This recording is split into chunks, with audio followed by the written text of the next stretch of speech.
Live from Los Angeles, I'm Jen Hale, here with Skip Bayless, Shannon Sharpe on this Friday. Good morning, guys. Just another sleepy day in the NBA. If you can't beat them, join them, huh? Really? Skip? Yeah, Really? You talking about Braun? No. Oh, okay. Talking about you dressed like me today. I dress like, wait, I dress like you today? What are you, I wear this every Friday, exactly the same. And I'm dressed like you, how? I don't really get it.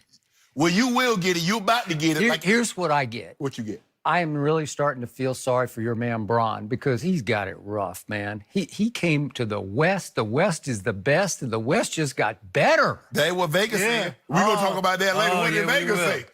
Well, that was one Vegas outlet Sunday. Lots to get to this morning, so let's jump right in. We're starting with another huge move in the NBA. They just keep coming.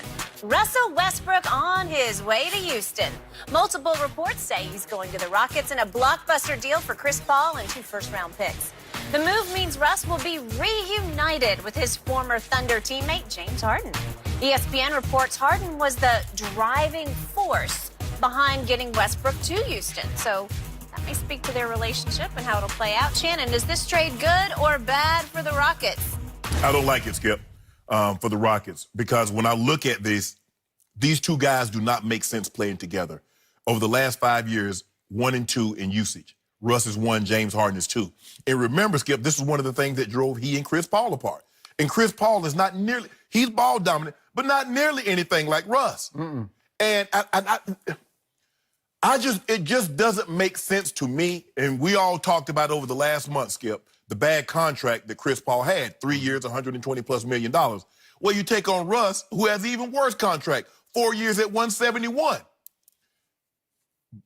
Combined, Russ and James Harden average 1 shot per game off of cuts to the basket.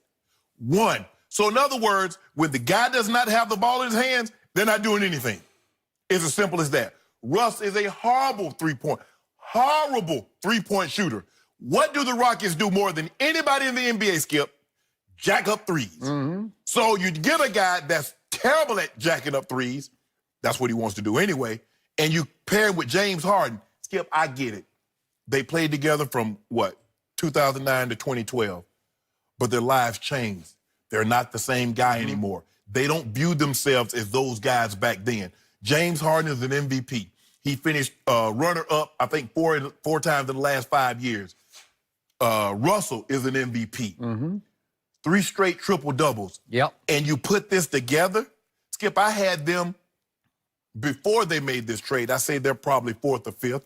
I still have them in the same spot. I get, it's like, oh, my God, they got Russ, they got Russ, they got Russ.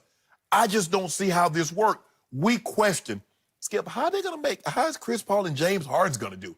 James Harden is really high in usage, 1 or 2. Chris Paul is like 4 or 5. You combine that, how? And we see. And now you put 1 and 2 together, they're not the same guys. Their lives are not the same from 2009 to 2012. I agree. And you put this together, I just don't see how it's going to work. I get it. Houston, it seems to me, Skip, before I let you go, it just seems to me that Daryl Morey is just like, give me any superstar, and I'll put them together, we see how it works. He tried that with James. He tried that with Dwight Howard. He tried it with Carmelo. He did. And boom. So now he's going to try whatever he can to try to get over with Chris Paul. It doesn't make sense to me that you would get off 1 bad contract to take another bad contract with an extra year. I can tell you what's going to happen.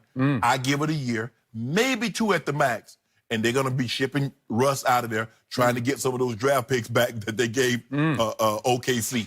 Okay, you done? I'm done. I do agree with you. This was not a good trade. This was an all-time great trade by Daryl Morey because he just righted his own wrong, and it was one of the wrongest wrongs in NBA history. For reasons I still can't explain, to your point, he gave Chris Paul just a year ago this albatross of an anvil of a contract that was hanging around Daryl Morey's neck and dragging this whole franchise down because Chris Paul was about to make 38.5, and then the next year 41.4, and then the next year at his option $44.2 million, and he is a shell of himself, number one. And Daryl Morey couldn't see this coming, I guess, but he became the toxic enemy of one James Harden, who is the most valuable player in that franchise. Do not invite him. They could not live or work together at the end of the season. Could they did work together. Fixed it? State Farm commercial. State Farm. They had State Farm going, and I told you, I don't know how they got through the commercials. They must have had mediators on both sides, you know, just calming both of them down, saying, remember, you're making $5 million or whatever it is, $10 million off this 1 hour of shooting, right? Are they going to run any more of those commercials? I don't know. Is Chris Paul is his State Farm agent going to continue to live with him in Oklahoma City or Miami? Yeah, he got to go with him. Yeah. Okay, he lives with him, right? It's great. Yep. Yeah, I got to get one of those guys. You know, they just live with you. I need one of those guys. So not only did this, let's start with just the addition by subtraction. We kept saying there is no way Daryl Morey is going to get out from under this deal because nobody's going to take it. Somebody took it. It's over. Kaboom. It's gone. And did he have to part with anybody except Chris Paul? Is Clint Capella still there? Yeah. Yeah. Is Eric Gordon still there? Yep. Is PJ Tucker Yep. still there? Yeah, he's there. Is Austin Rivers? I love Austin Rivers. Is he still there? Yep. Yeah, and Gerald Green and Daniel House, and they're all still there. Except for addition by subtraction. He's gone. Maybe he'll wind up via Oklahoma City to Miami. We don't know yet. But he's out the door, out of sight, out of mind. And you didn't harm your roster at all. So now we go back to, is Russell Westbrook better than Chris Paul right now? Well, let's just do it in a vacuum. Let's just do it on paper. He's 10 times better than Chris Paul is right here, right now, just in and of himself. Especially with the ball in his hands. Okay, but I'm saying just as a basketball player, both sides of the ball. Because Russ defended at a high level last year. Last couple of years, He ain't better than Chris Paul. Okay, yes, he is. He is now. None of the Chris defense. Paul has lost his quickness. He looks a little heavy to me. He just looks like he is on the wrong side of 30. Okay. That's what he looks like to me. Do you disagree? No, I don't disagree, but you do know Russ is 32 now. Okay, well, no, he's not. He's not 32, is he? No, I said he's 30 Oh, also. 32. I thought you said he's 32. No, he's 30. Oh, he's just now 30. 30. Okay, I got you. I got you. Okay. So, to me, Russell Westbrook still has 2 high-level, high-energy years left. Only 2, but that's 2 that you got him for. And if you're Daryl Morey and you say, I got to win now with this, and I've thrown everything I can throw at the wall and see if it'd stick before, I'm going to try this one, I'm going to try this guy, because you have to agree that Russell Westbrook and James Harden, for all their negatives, are both forces of offensive nature. Yes. Right? Yes. Both of them. Yes. Okay, now let's go to those 2 guys.